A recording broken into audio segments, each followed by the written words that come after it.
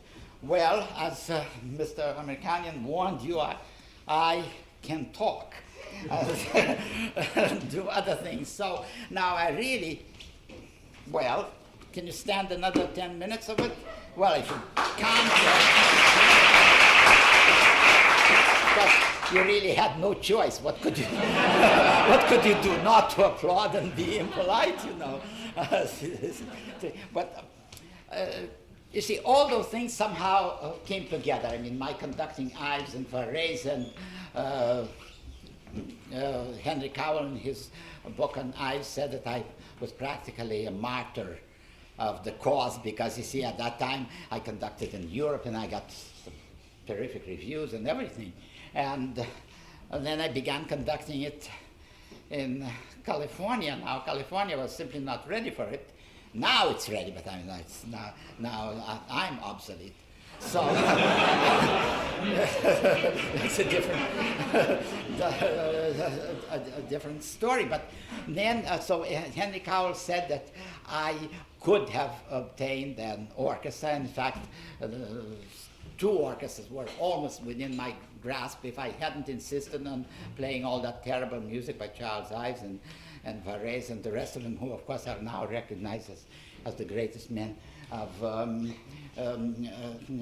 the century. So one after another, I lost my jobs. When I conducted, there was an element when the Reds took over the Hollywood Bowl. The Reds of that time, 1935, were the followers of Upton Sinclair, who wanted to end poverty in California with a movement called Epic. Now, I should say that his movement was a mild dilution of Nixon's program of welfare. That's how far we traveled, you know. You've come a long way, baby. So this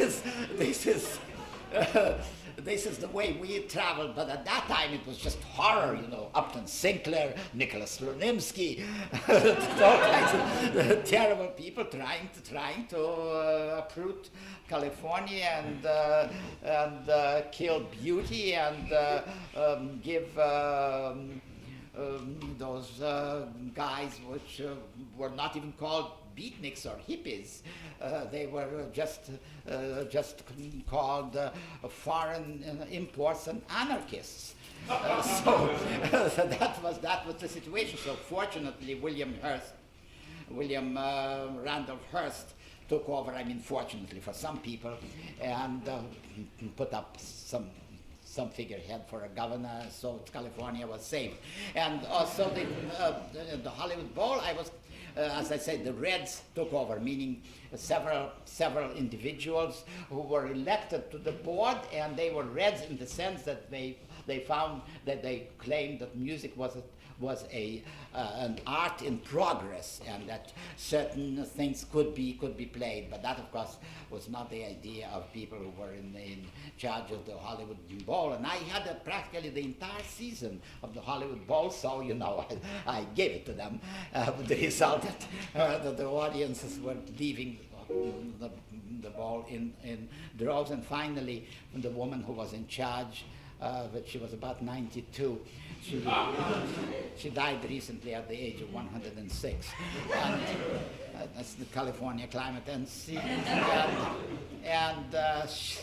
I understand that she told the manager, pay him for the entire season, but get rid of him by all means.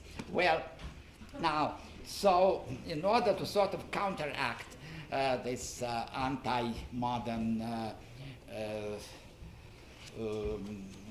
trend, I set out to prove that anti-modernism is nothing new, and I collected a number of simply fantastic reviews of composers beginning with Beethoven and what they were called. I mean, anarchists and everything possible and impossible. And I published this book, which is called Lexicon of Musical Invective.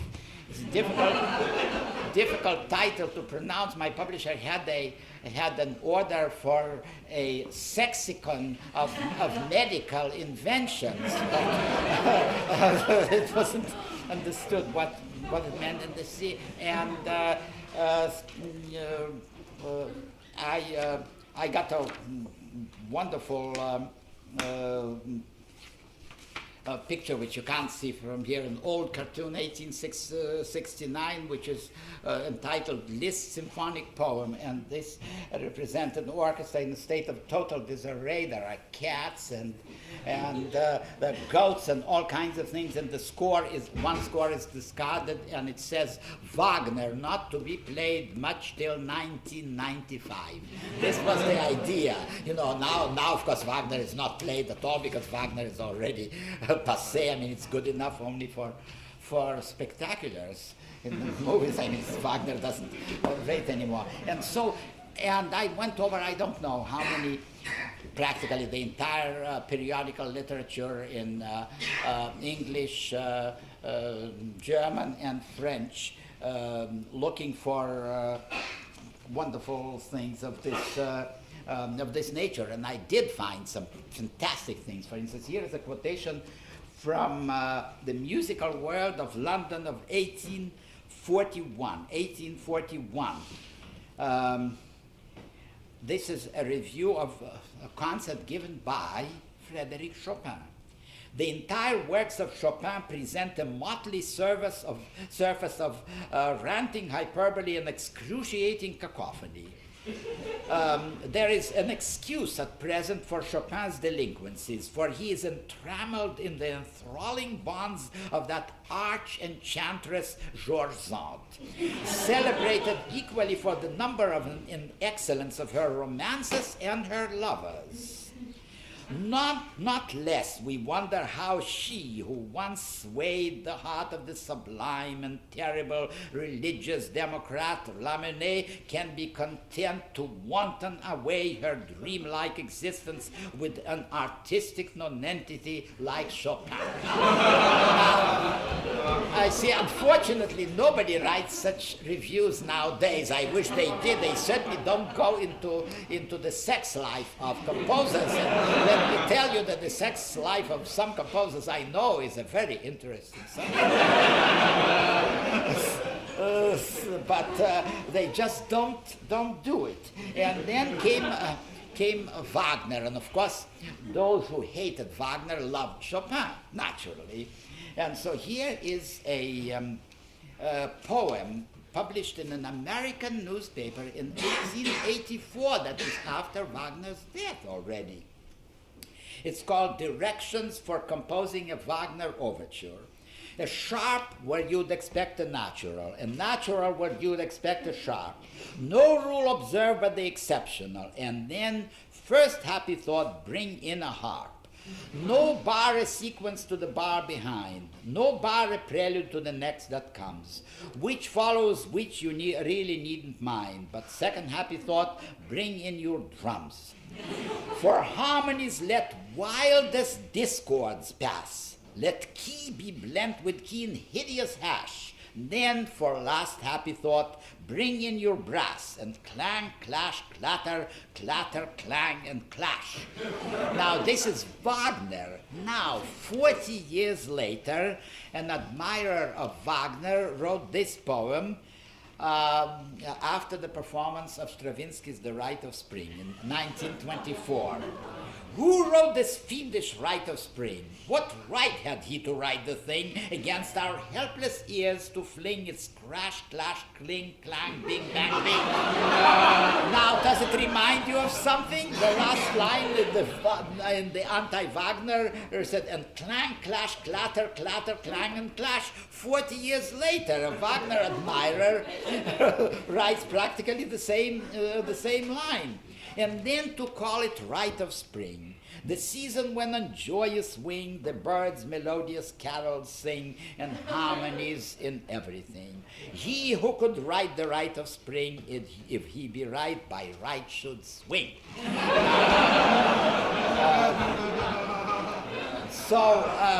This is any number of those things. Absolutely fantastic. I just can't take time on reading it, but the attacks and personal attacks were terrific. Now, someone asked me why I don't bring this to date. Well, I said I can't bring it to date because the critics just became completely deflated. All this business got out of them, and nobody ever writes indignant reviews about the violation of the spirit of music when anybody does anything in the concert hall. They write either funny reviews or very philosophical reviews, or even sometimes they quote my book. Nevertheless, I was accused by the critic of the New Yorker, who is an arch reactionary, of actually corrupting the musical morals of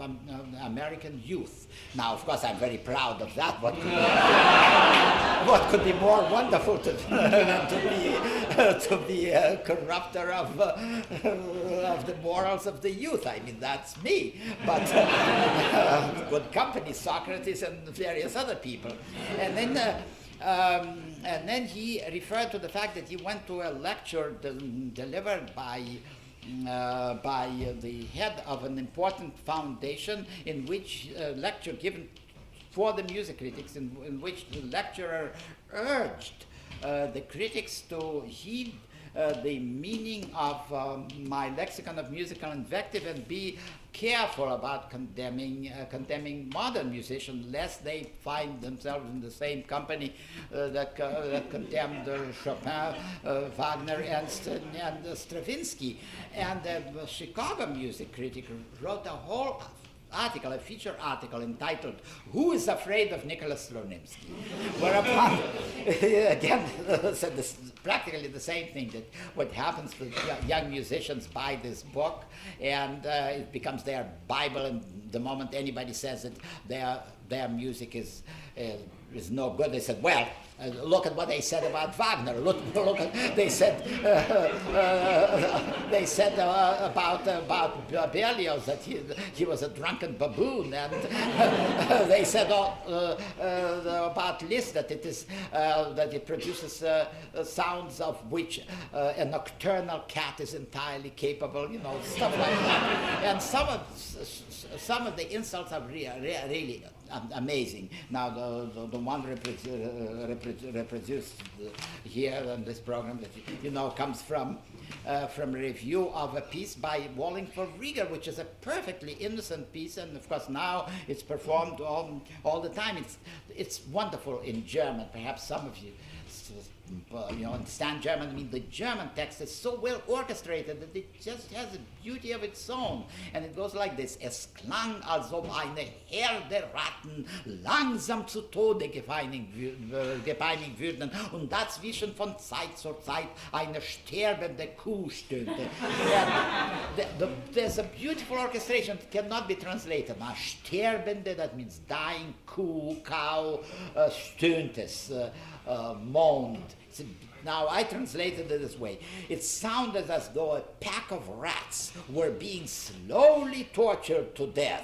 Mark this, slowly tortured to death. And meanwhile, from time to time, a dying cow groaned.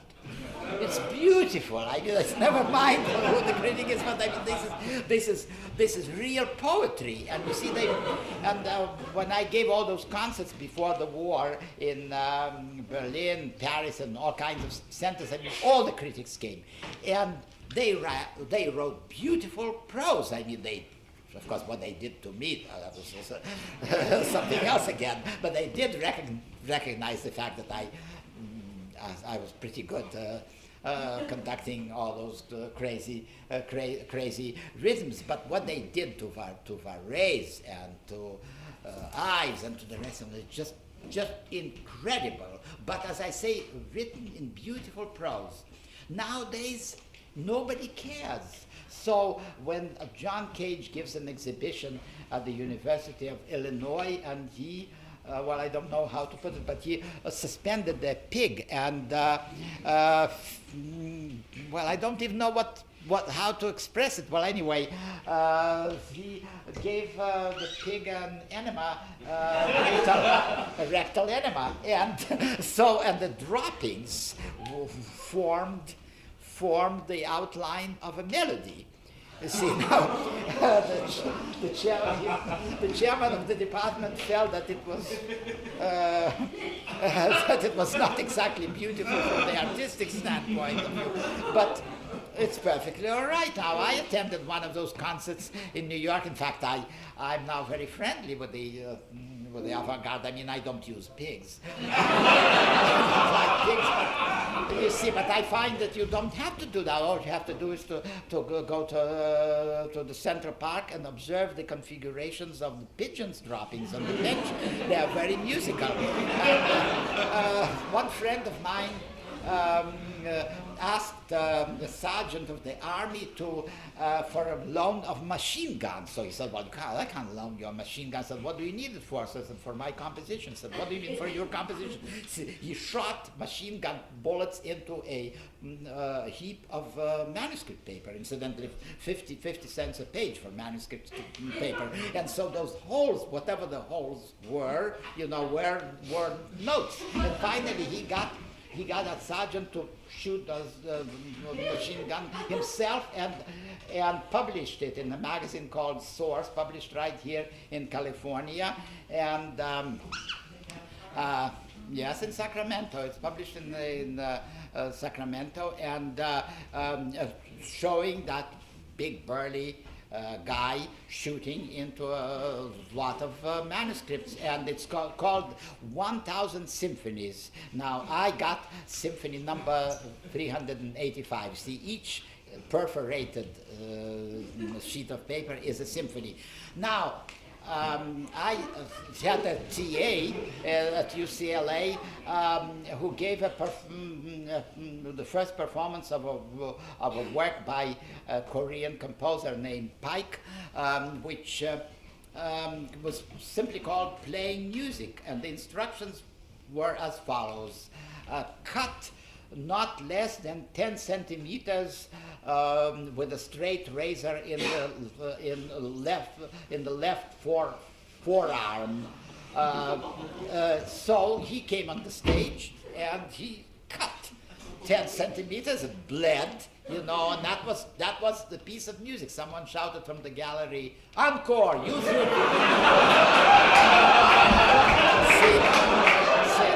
So said, "Encore! Use..." Well, the punchline was, "Use your throat" this time. See? So then he came to my office. So I said, "How's your scar?" So I said, "It's a permanent scar," very proudly. So then I asked him point blank, I said, "Do you regard yourself as a clinically sane person?" So he said, "Yes, I'm quite sane." So I said, "Why did you do that?" So I said, "Because I admire Nam June Paik, the composer." So I said, "Well, there's no reason why you should cut your forearms." So I said, "And incidentally, you could have cut yourself very badly." So I said, "No, I practiced." And he showed me his hands. He practiced. His fingers, you know, were all cut up, you know. He practiced for a week, you know, to cut exactly right and not to faint, not to bleed too much, because that would have been a sign of disrespect to the admired composer Nam June Paik, who incidentally is famous mainly as an accompanist of a topless cellist named Charlotte Moorman. Moorman, well, she's of course nowadays, I mean, in San Francisco you can't surprise anybody topless. Who talks about it? That's kindergarten stuff.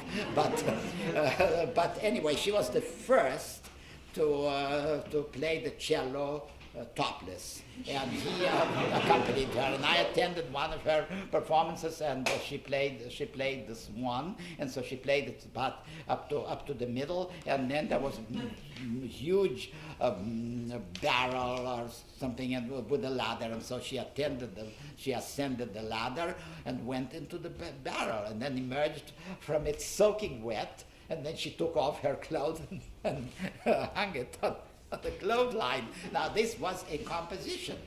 Now, so I must say that I draw the line those things, you see. Then I said, well, the musical content was dubious, I would say. So then my TA, whose name I will not mention, came to see me a few days afterwards. Incidentally, he was a funny guy, you know. First of all, his politics were very funny. He was to the left of everybody, and so he finally joined the Albanian branch of the Communist Party because the American Communist Party was too reactionary for him. And so, and he was from North Dakota, of all places. So he wasn't some kind of a crazy guy born in darkest Russia or someplace. No, he was from North Dakota. And so he came to me, and his visage was somber. And he said, "Mr. Slonimsky," never called me Nicholas, "Mr. Slonimsky, I fear for your image in posterity." So I said, "Well, what's going to happen to it?" So I said, "You've been a pioneer. You performed the best works of modern music. Now you turned against the most vital manifestations of true modern music." So, "What manifestations?" "Well," I said, "now compositions by Nam June Paik." And there was another composition where they got a guy sat down at the piano and proceeded to play. Rachmaninoff's C-sharp minor prelude. So it was a modern, ultra-modern concert. So everybody was very much surprised, and I was disgusted because he kept playing D natural bass instead of G sharp. You see, and that I can't tolerate. You know, they always think that that it has to be this dominant chord instead of. Well, anyway, that's beside the point. And so he played it for 2 minutes, and then several bicycles appeared, and the cyclists were girls, and they wore nylon stockings over their faces, and there was nothing below worn on their bodies, and that was, of course, the thing. And then a guy came in on a motorcycle in a darkened stage.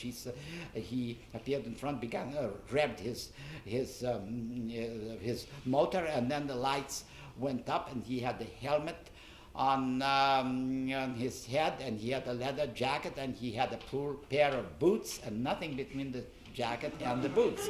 That was another composition. And but one composition which I really thought was very, very funny, it was patriotic music, the defense of the North American continent against the invasion of the Viet Cong. And it had a map of how the Viet Cong captured Hawaii, then landed in California, and then finally occupy Los Angeles and UCLA, and the campus had to protect themselves against this invasion from the Viet Cong. Now, you see, this sort of thing, of course, is quite strange, you know. When I asked Nam June Paik to give me information for my dictionary, because after all, I included a lot of insane guys, because insanity is a very interesting subject, and it always sheds some light on who the sane people are. One of my composer friends looked at the galley proofs of my dictionary and found a name that he didn't like. He said, "Why did you include this guy? He stinks. I know him." So I said, "All right, but he stinks so far. The emanations towards the olfactory nerve are so powerful that I have to put him in the dictionary so that people would know where that stink comes from." It's absolutely necessary. As a matter of fact, the composer is of some importance, and I don't believe he stinks. And so now this Nam June Paik, finishing that, composed the third symphony, and the finale is the Los Angeles earthquake. So I asked him, "What do you mean Los Angeles earthquake?" "That's what I mean." He said, "I composed it. I composed it at 6 o'clock in the morning on February 9th. So I said, "You better not tell it to the Los Angeles Chamber of Commerce. They don't like such compositions." And so on and so forth, you know. And well, as I say, I'm fascinated because, of course, it has hardly anything to do with anything. I mean, it isn't music, it isn't even any kind of verbal excitement. But some of them, you know, there are people who are crazy, and there are people who are imaginatively insane. Now, one guy came to see me and played some music on the piano which was utterly undistinguished. So I said, "What kind of music is this?" So I said, "This is music to make plants grow." So I said, "Oh, did you try?" I said, "Oh yes, they grow like that." So I said, "All right." So I saw it in a picture with Barbara Streisand. She could make plants grow fast, but this was by lapsed photography. And so, but he was absolutely serious. The wonderful thing about those far out composers that he had, dead serious. I went to one exhibition of John Cage. It was called a piece was called Water Music, and he invited me to the concert and said, "Unlike Handel's, it actually splashes." Naturally, I went, and so he appeared there, and then his pianist David Tudor appeared with the brought in a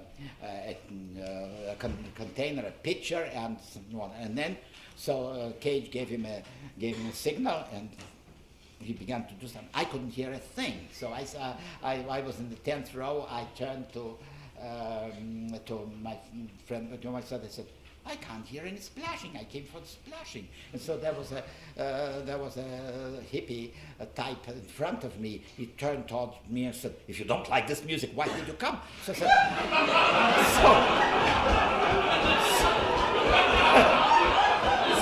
I said, I said, I adore this music, but I can't hear anything. I was promising a splash. Now that's, of course, and this is my objection, that you can't hear, but some of this music is wonderful for brainwashing. Now, if I were in charge of the torture chambers in Albania, I would use music by a friend of mine who composed a piece for a violin solo, and it was solo, so the violinist came and very softly played F sharp. He played F sharp, 1 minute, 2 minutes, 5 minutes, no change.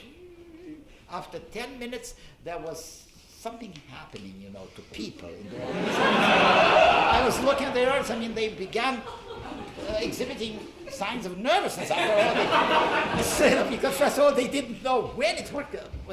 They didn't know maybe something was wrong with their own ears. And so that was a perfect case of brainwashing. And then particularly, well, one of them now, he's really my favorite. He invited me to dinner, and he said that he would look into his calendar as to when he could have me for dinner. So I said, well, I didn't know. I said that your social calendar was so busy. So I said, no, that's not the point. But don't you see, my diurnal rhythm does not coincide with the rotation of the Earth around its axis. So I said, just a moment. Well, you see, my circadian period is 26 hours. So you see, I said, this morning I got up at 2 o'clock. Tomorrow in the afternoon. Tomorrow I'll get up at 4 o'clock. So I said, but I could see you, let's see, it's Thursday, I will be up at 5 o'clock. So we could have dinner at 6. See, so then he said, oh yes, well, just a moment, I'll see if I have enough money to scrape up enough money to buy food. So I said, you know what, I'll invite you to dinner. So I invited him to a Chinese restaurant, and the Chinese waiter brought, on long menus. So this composer took out his notebook and proceeded to copy the entire menu. So the waiter was waiting. He said, what are you going to order? He said, just a moment, I have to copy the entire menu. He said, for what? He said, this is my composition. So I said, will you please order some chop suey first? And then he frightened me quite badly. I invited him to the house. It was in New York, and he brought a tape, and he said he would like me to hear that tape. So I said, well, it's all right. She said, big tape. She says, yes, it's 20 hours. So I said, wait a minute, I don't work on your 26-hour operation. And so says, well, I can cut it to 20 minutes. I go, so it's all right, let's have it to 20 minutes faster. So he put it on, and so hiss. Shh. He says, what's this? That's the radiator. He says, radiator on tape. So I said, how long will it? Oh, it's 20 hours, but it can be cut to 20 minutes. So I said, can you make it 2 minutes? I said, sure. So it went for 2 minutes. Then he produces a huge document, printed, legal-looking document. Said, I'll have to ask you to sign this thing. So I said, what is it? Well, you see, I'm leaving this tape with you, and I want you to sign that you will not broadcast this tape for profit.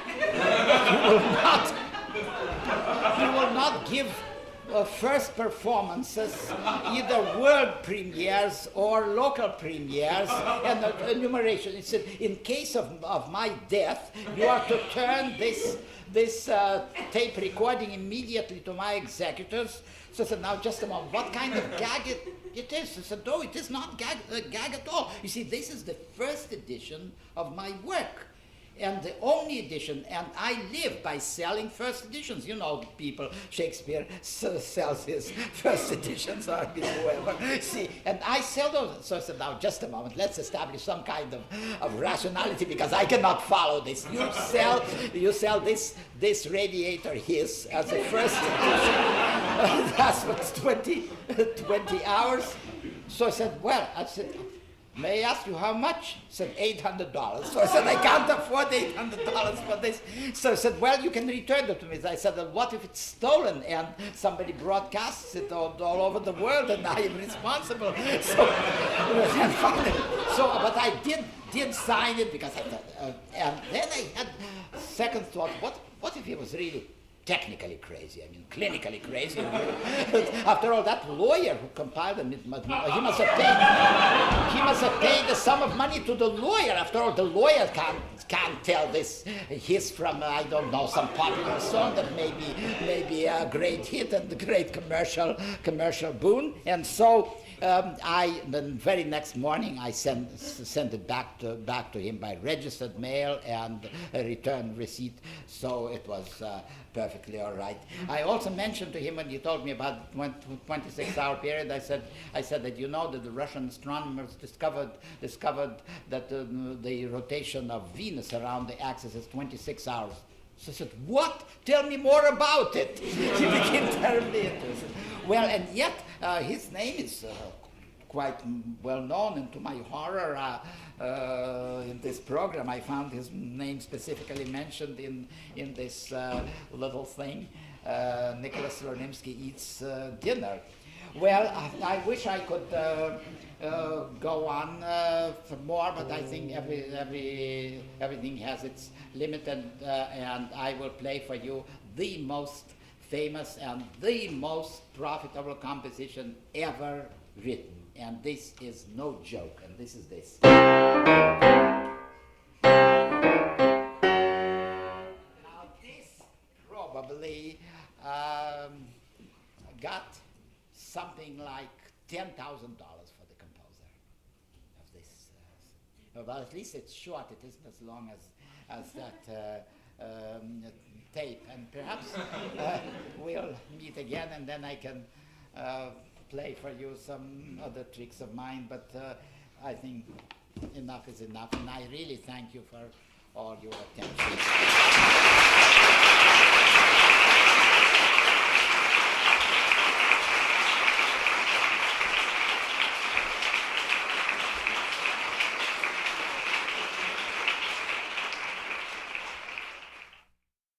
Definition of what a gimmick is in music theory as a composition. I think it's by John Cage, maybe I'm wrong. 4 minutes and so many seconds of silence to demonstrate the validity of silence in music. Where well, the this is a very celebrated piece. I own a copy, a complimentary copy of it. I mean, is that valid? Do you really think that's valid? Of course it's very valid. First of all, it's in 3 movements. It's called 4 minutes 33 seconds. It's 3 movements. The tempo is not marked, and no intentional sounds are produced. But sounds are produced, particularly nervous chuckles are produced in the audience, coughs and so forth. And as a matter of fact, one composer, Richard Maxfield, collected coughs from an audience at a different, transcribed them electronically and made an orchestral work which is called cough music. Cough. Well, I can see that, but I don't know about the silence. Well, the silence, it isn't the silence, don't you see, because the audience cannot keep silent. So you see, he is silent for 4 minutes and 33 seconds. Audience likes the audience is vocal. Would you say that electronic music has found an aesthetic beyond its technique yet? Yes, I think that electronic music is very important doubly. First, it is important as an example of sonority, just as you know, any new instrument that appeared in history, or any exotic instrument. It's a new, totally new sonority which can be used by composers who have nothing to do with electronics as such. Varese was the first to use a combination of electronics with live music. Now this is number one. Number two, it is a compositional medium. Now there's an electronic computer in Stanford that can actually compose music. I mean, you give a subject, and then it manufactures music out of it by just practically typing music. So this is another way. And then, of course, by means of electronic, you can produce any kind of intervals, any kind of notes, any kind of instrument. So you can have some kind of hybrid of half violin and half bassoon and so forth. And there is no limit to what you can compose. After all, orchestral compositions are limited. You have to consider what they can play and what they cannot play. But in electronics, there is no limit whatsoever. So this is an entirely new field. Yes, are there any other questions? Would you explain something about in your book about infra-ultra interpolation? Oh, well, goodness, I don't know. Well, I mean, this is rather technical. You see, let's say, take this one term at a time. This is interpolation, and this is infra below, and this is ultra, and so it's and I believe that doing all three at once. Yes, and then of course doing all three at once, and then you get terrific ornamentation. Well, anything else?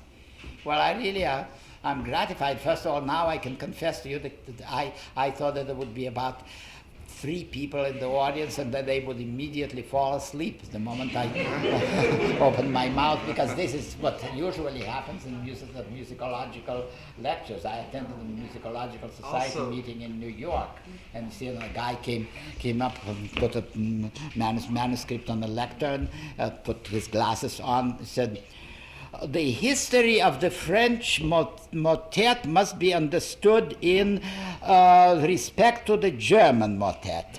One cannot understand the German motet unless one goes back to its source in Flanders."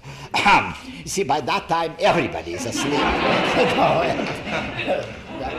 I wondered if you'd ever listened to any of the jazz performers that have been influenced by your book, like John Coltrane and Eric Dolphy. Well, John Coltrane, I learned about his interest in my book only after his death, and only when all of his students began to buy my book. But they told me that he had it on his desk all the time. And all the time. He told me he studied out of it hours every day. Oh, you knew Coltrane personally? And he mentioned my book to you? He told me to get it. That's how come I study it. Goodness. See, it's not absolutely wonderful. See, I learned it recently from one of his assistants. So, as a matter of fact, I'm usually, suspicious of such things. For instance, when Charles Americanian told me that the hall would be filled tonight, I said I will settle for more people in the audience than on the stage. But I'm usually skeptical, but this is very interesting. I never heard of that. But how did he get that book? I asked him about it, and he just said one of his teachers had it. My goodness. Well, this is terrific. Well, anyway, this is how it happened. You see, I learned about the situation when the sales began to soar, and also nobody bothered about the price. And I was surprised, so $25, nothing, just take $25.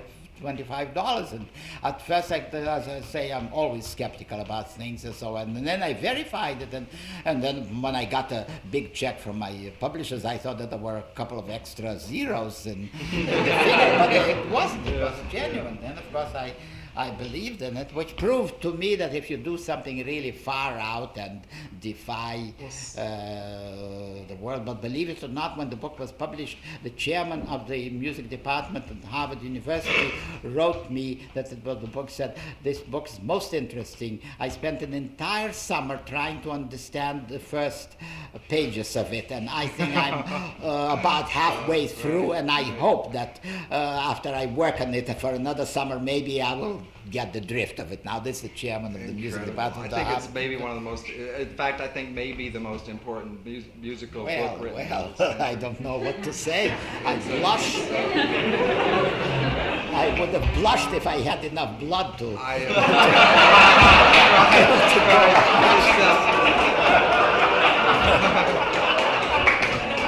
So, well, this is wonderful. I didn't even mean it so much as a compliment, just a statement. Well, I mean, statement. I've played for several years with one musician, for instance, named Sonny Simmons, who's built his whole harmonic concept out of that. Well, of course, there is a lot of harmony that I could not even touch. I mean, chords, major chords that form quite a background to this. Well, I must say that when I wrote that book, when I told the publisher that would sell 17 copies, and he decided to publish it right away because he was so struck by my honesty, you know. Well, all right, so again, there's another question. I thought you signaled me to split. That was not split. What is that signal? I thought that was split. What about microtonal calculations? Oh, microtonal. Well, as a matter of fact, I did something microtonal also. Well, microtonal composition, of course, has value too, but when you play a microtonal composition, for instance, quarter tone composition on the violin, you merely say that you play quarter tones, but you just play out of tune, you know, which violins do anyway, because theoretically you can't play in tune. So microtonal composition properly could be done only electronically or with two pianos, which is tuned quarter of a tone or whatever tone apart, and this is very difficult. And of course, modern composers like Penderecki and others write whole complexes of quarter tones, for instance, 24 quarter tones in violins. Now, I composed a little overture based on the ancient Greek enharmonic mode, which contained quarter tones, but then I had the violin, the E string on the violin tuned quarter tone higher, and the A string on the viola and the A string on the cello a quarter of a tone higher, and so I used those strings for quarter tones and the other strings for half tones, so that at least it was tuned correctly. Well, interesting questions. All I need is the Venusian rotations of 26 hours, and then I could tell you all about it, yes. What? I said before it came here, I heard a program on KPFA Yes. about American women composers. Yes. And I wondered if you would be so bold as to tell us. About American women composers? Well, as a matter of fact, one of them who recently died was my girlfriend. She died at the age of 91, but she claimed that she was only 90. And she was from Boston, Mabel Daniels, and she used to write me and always addressed me as Dear Socrates.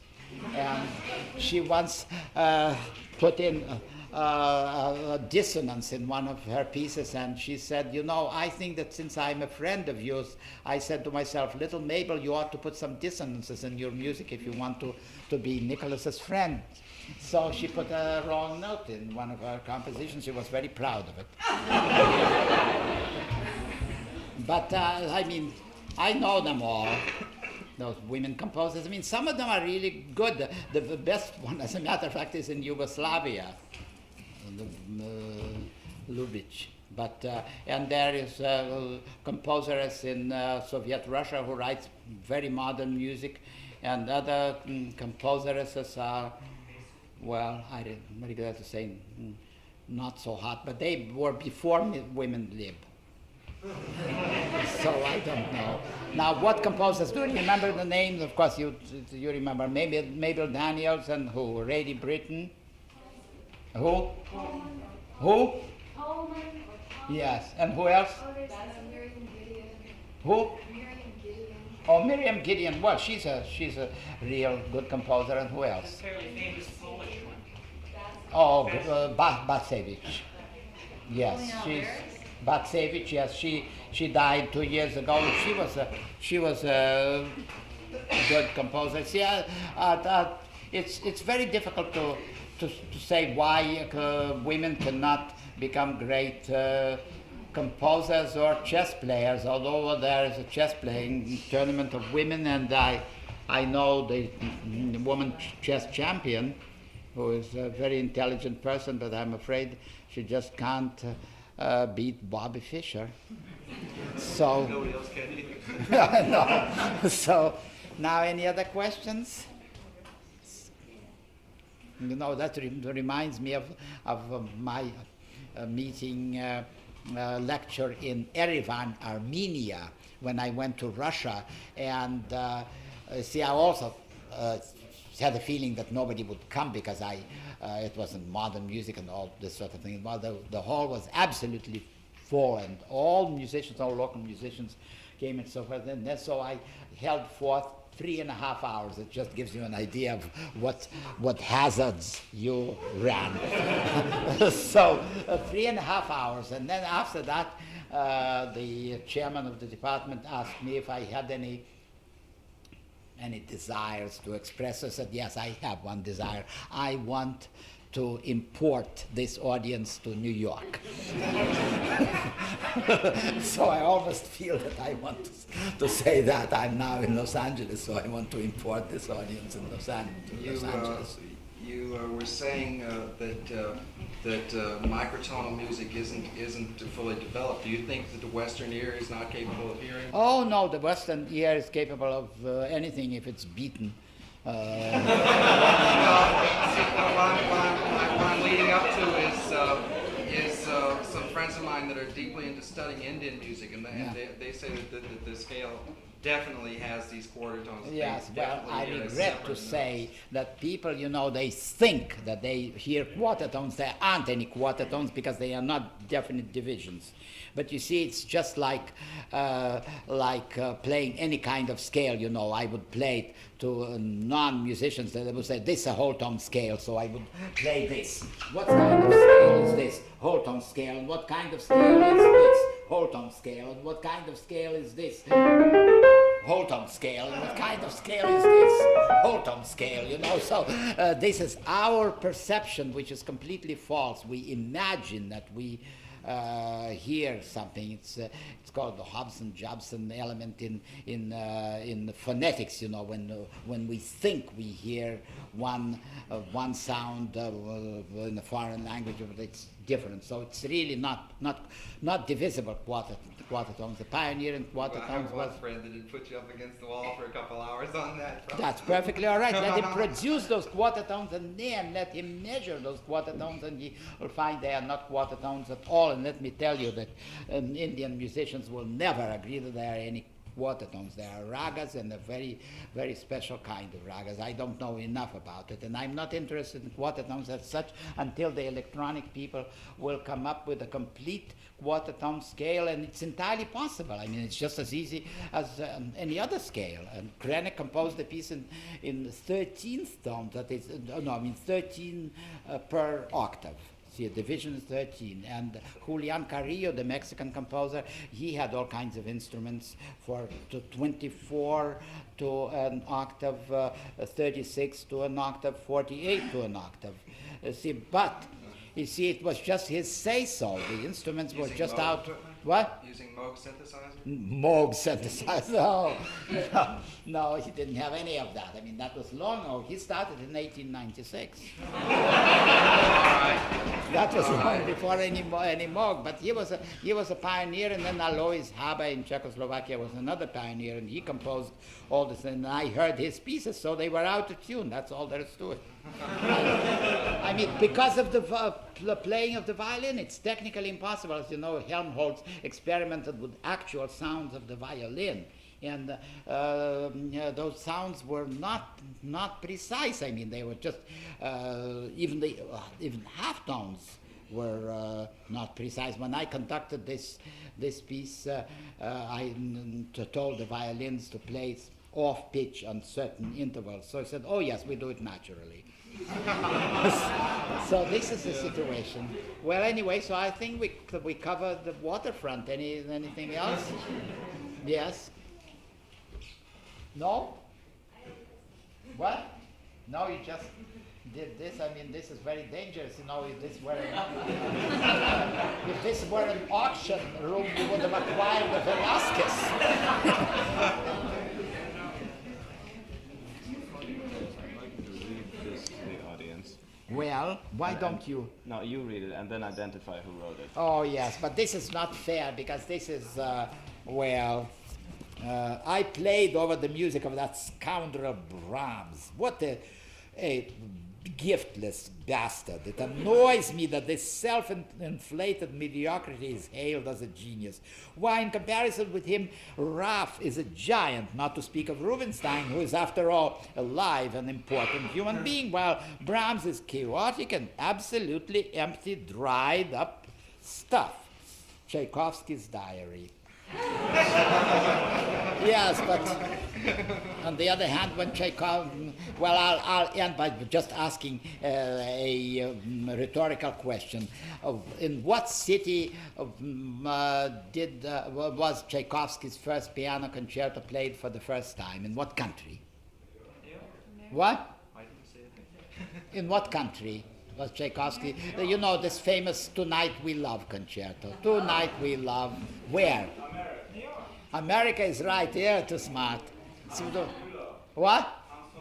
Yeah, oh, well, you had no right to ruin my act. I mean, this is confidential knowledge. You know?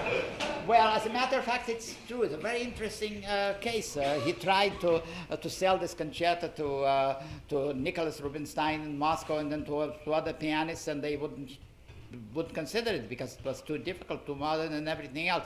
Then he finally rededicated it to Hans von Bülow, who was, as you know, a great pianist and whose wife eloped with Wagner. He consented to play this piece, but he wouldn't play this concerto in a civilized country like Germany, so he decided to try it first on Boston, because he said that in Boston they wouldn't know the difference between good music and bad music anyway. I mean, in America, wild Indians and so forth, you know. So, and then he arrived in Boston and played this concerto with the pickup orchestra, but by that time Bostonians were very much Germanized, so they knew that this was not good music. And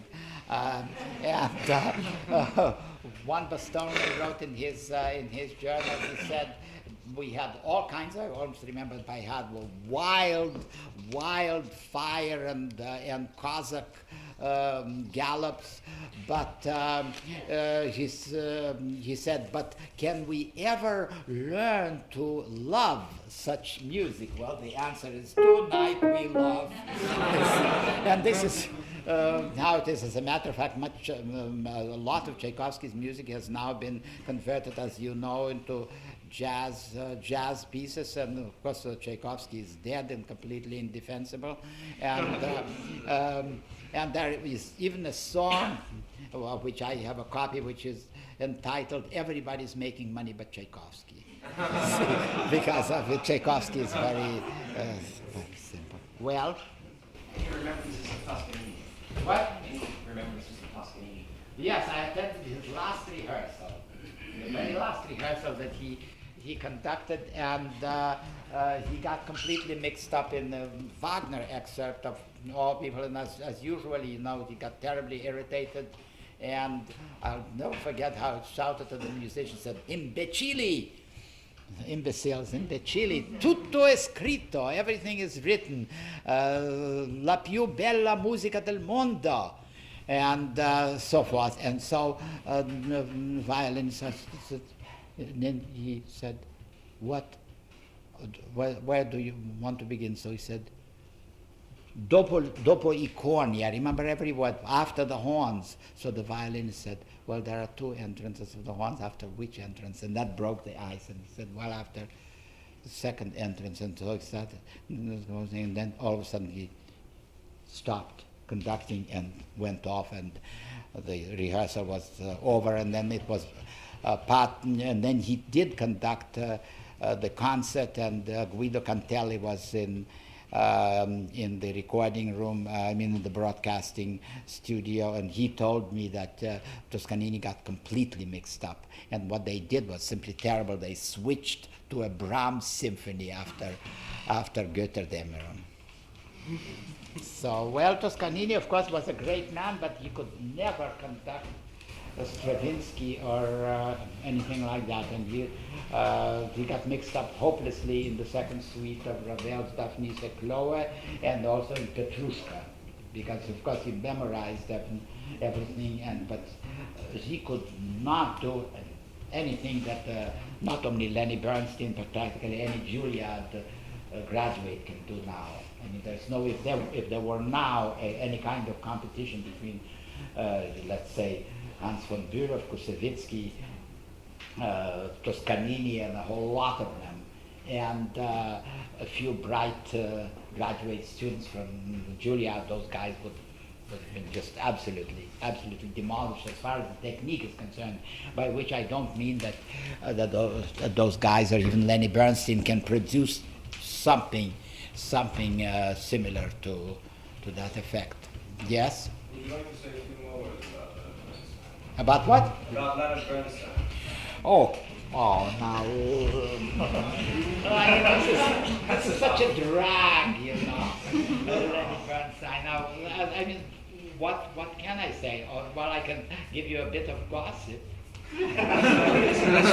Ancient gossips. You know that he was Kusevitsky's protege, and he couldn't get any performances or anything. Kusevitsky wired Mayor LaGuardia to let Bernstein